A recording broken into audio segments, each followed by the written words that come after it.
सभी का स्वागत है। मैं हूं ऋतु वर्मा, मेरे साथ है चाहे एंकर बीना सिंह। खबरों की शुरुआत करें उससे पहले नजर डालेंगे हेडलाइंस पर।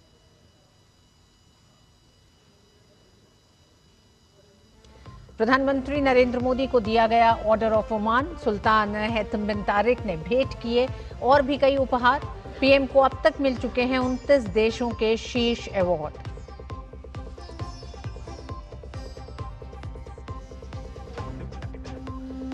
भारत और ओमान के बीच हुआ समग्र आर्थिक साझेदारी समझौता। पीएम मोदी ने मस्कट में प्रवासी भारतीयों के कार्यक्रम मैत्री पर्व में भी लिया हिस्सा।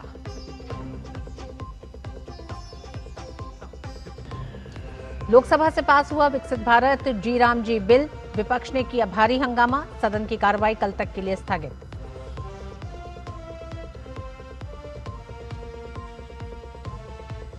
भारत और सऊदी अरब के बीच द्विपक्षीय वीजा छूट समझौते पर हस्ताक्षर। आधिकारिक यात्राओं को आसान बनाना उद्देश्य।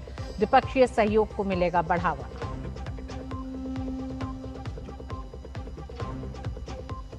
और छत्तीसगढ़ में सुरक्षा बलों को मिली बड़ी कामयाबी। सुकमा में डीआरजी और माओवादियों के बीच मुठभेड़ में 3 नक्सली ढेर।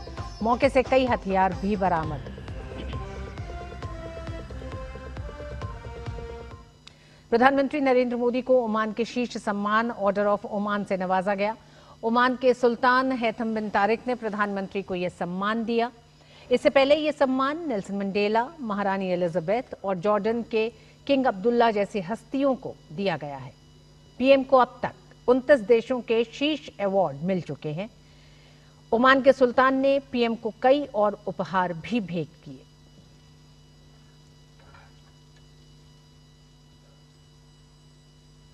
द्विपक्षीय साझेदारी के विस्तार की दिशा में बड़ा कदम उठाते हुए भारत और ओमान में समग्र आर्थिक साझेदारी समझौता सीपा हुआ। आज मस्कट में प्रधानमंत्री नरेंद्र मोदी और ओमान के सुल्तान हैथम बिन तारिक की मौजूदगी में इस समझौता ज्ञापन पर हस्ताक्षर हुए। दोनों देशों के बीच समझौता ज्ञापन का आदान प्रदान हुआ।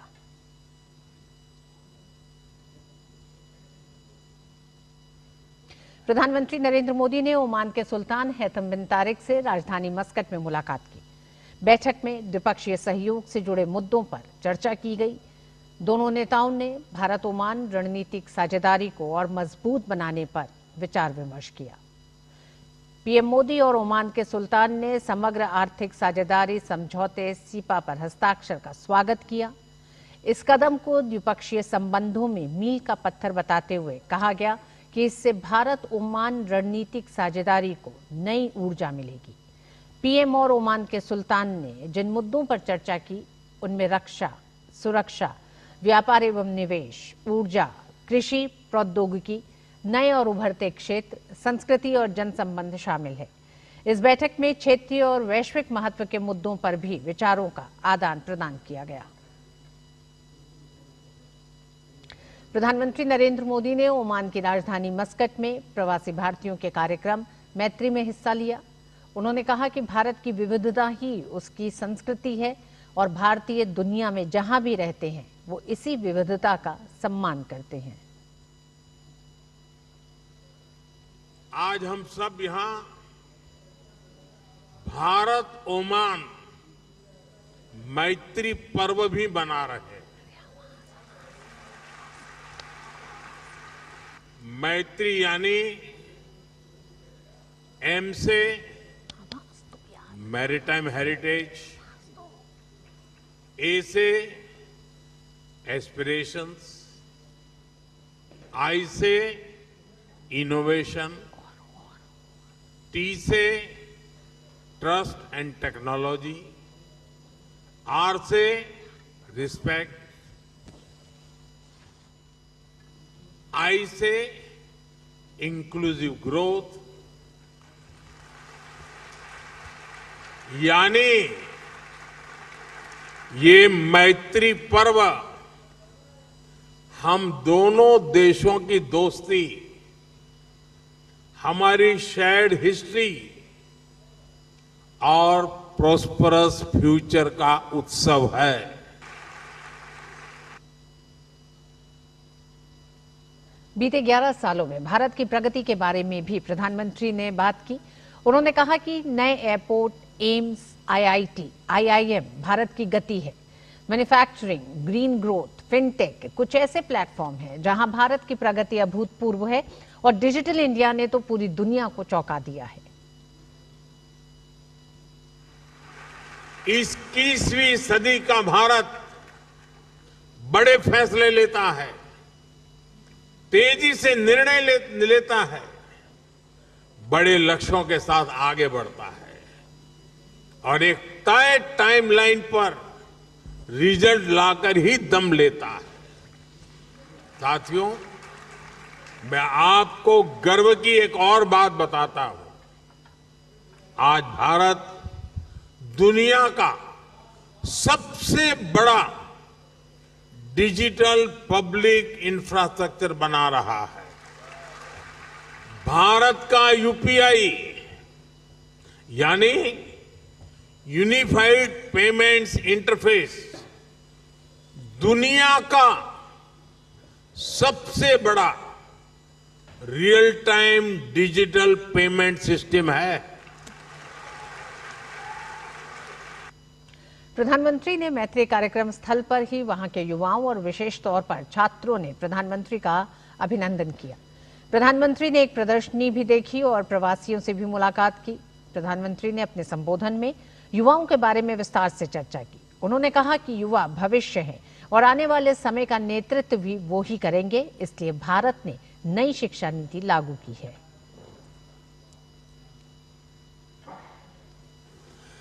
भारत और ओमान के बीच जो रिश्ता ट्रेड से शुरू हुआ था, आज उसको एजुकेशन सशक्त कर रही है। मुझे बताया गया है कि यहां के भारतीय स्कूलों में करीब 46,000 स्टूडेंट्स पढ़ाई कर रहे हैं। इसमें ओमान में रहने वाले अन्य समुदायों को भी हजारों बच्चे शामिल हैं। ओमान में भारतीय शिक्षा के 50 वर्ष पूरे हो रहे हैं। ये हम दोनों देशों के संबंधों का एक बहुत बड़ा पड़ाव है। साथियों, भारतीय स्कूलों की ये सफलता His Majesty the late Sultan Qaboos के प्रयासों के बिना संभव नहीं था। ओमान की यात्रा के दूसरे दिन प्रधानमंत्री नरेंद्र मोदी ने एक बिजनेस फोरम में शिरकत की। भारत ओमान के बीच सीपा यानी समग्र आर्थिक साझेदारी समझौता हुआ है। प्रधानमंत्री मोदी ने निर्णय को ऐतिहासिक बताया। उन्होंने कहा कि यह दोनों देशों को एक समृद्ध भविष्य की ओर लेकर जाएगा। आज हम एक ऐसा ऐतिहासिक निर्णय ले रहे हैं जिसकी गूंज आने वाले कई दशकों तक सुनाई देगी। कॉम्प्रिहेंसिव इकोनॉमिक पार्टनरशिप एग्रीमेंट यानी सीपा हमारी पार्टनरशिप को 21वीं सेंचुरी में नया विश्वास, नई ऊर्जा से भर देगा। यह हमारे साझा भविष्य का ब्लूप्रिंट है।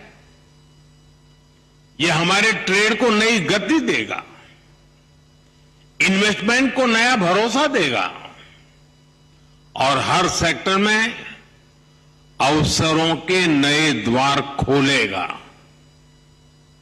सीपा हमारे नौजवानों के लिए ग्रोथ, इनोवेशन और एम्प्लॉयमेंट के अनेक नए अवसर बनाएगा।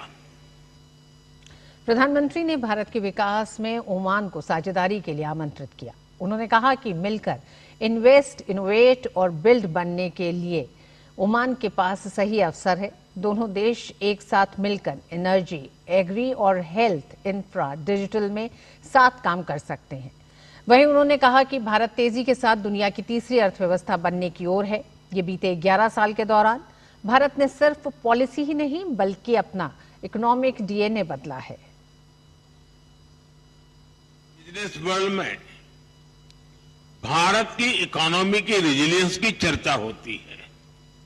लोग अक्सर पूछते हैं कि दुनिया में इतनी अनिश्चितता है, ग्लोबल इकोनॉमी भी मुश्किलों में है, तो ऐसे में भारत 8% से अधिक की ग्रोथ कैसे अचीव कर रहा है? मैं आपको इसका बड़ा रीजन बताता हूं। असल में बीते 11 वर्षों के दौरान भारत ने सिर्फ पॉलिसी नहीं बदली है, भारत ने अपना इकोनॉमिक डीएनए बदला है। ओमान भारत की मित्रता पर प्रधानमंत्री ने कहा कि समय के साथ दोनों देशों के संबंध मजबूत होते जा रहे हैं। आज हम विश्वास के साथ कह सकते हैं कि समंदर की लहरें बदलती हैं, मौसम बदलते हैं, लेकिन भारत ओमान की दोस्ती हर मौसम में और मजबूत होती है और हर लहर के साथ नई ऊंचाई को छूती है। और बुलेटिन में वक्त एक छोटे से ब्रेक का। पढ़ता है, खेलता है, झूलता उछलता है, दौड़ता कभी कभी दौड़ कराता है, आगे आगे बढ़ता है इंडिया, अमूल दूध पीता है इंडिया। चिंतामणि, क्यों इतनी चिंता करते हो? क्या खरपतवार से परेशान हो? पेश है स्टील MH210 प्लावोमीटर। खरपतवार पे करो वार, सुनहरी फसल होगी हर बार। तू मेरे घर के रानी, ये मेरे खेतों का राजा।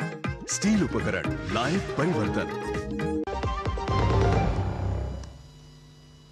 लोकसभा में आज विकसित भारत जी राम जी बिल 2025 पारित हो गया है। केंद्रीय कृषि एवं ग्रामीण विकास मंत्री शिवराज सिंह चौहान द्वारा विधेयक पर चर्चा का जवाब दिए जाने के बाद सदन ने इसे ध्वनि मत से पारित कर दिया। चर्चा में 98 सदस्य शामिल हुए। ये विधेयक मौजूदा महात्मा गांधी राष्ट्रीय ग्रामीण रोजगार गारंटी अधिनियम यानी मनरेगा 2005 की जगह पर लाया गया है।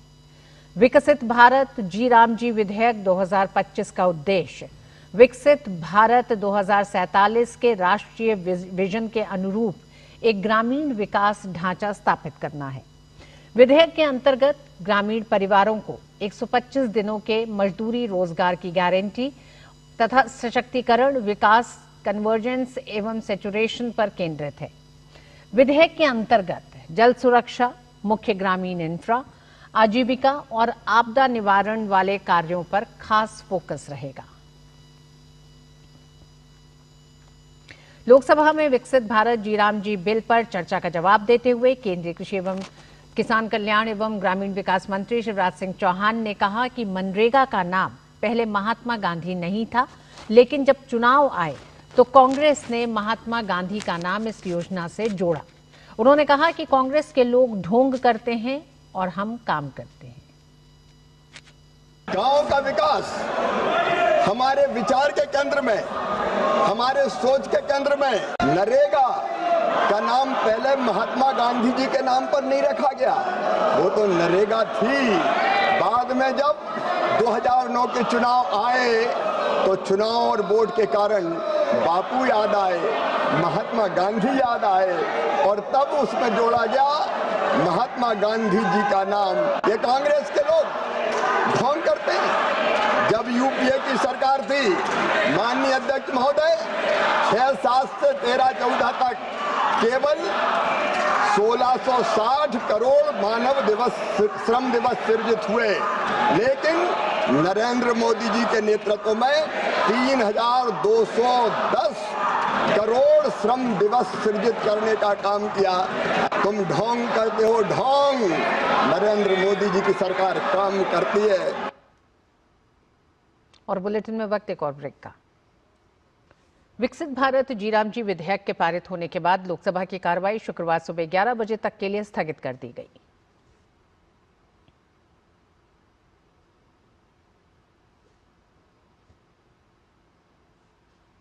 भारत और सऊदी अरब ने रियाद में एक द्विपक्षीय वीजा छूट समझौते पर हस्ताक्षर किए हैं।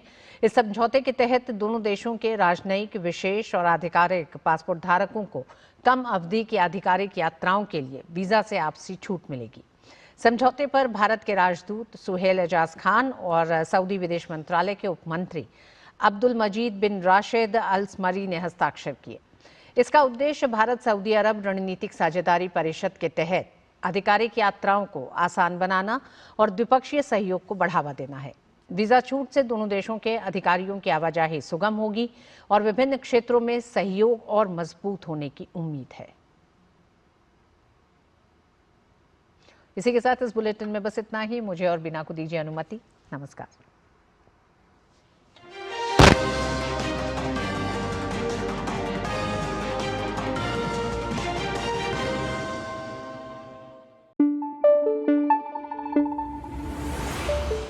Thank you.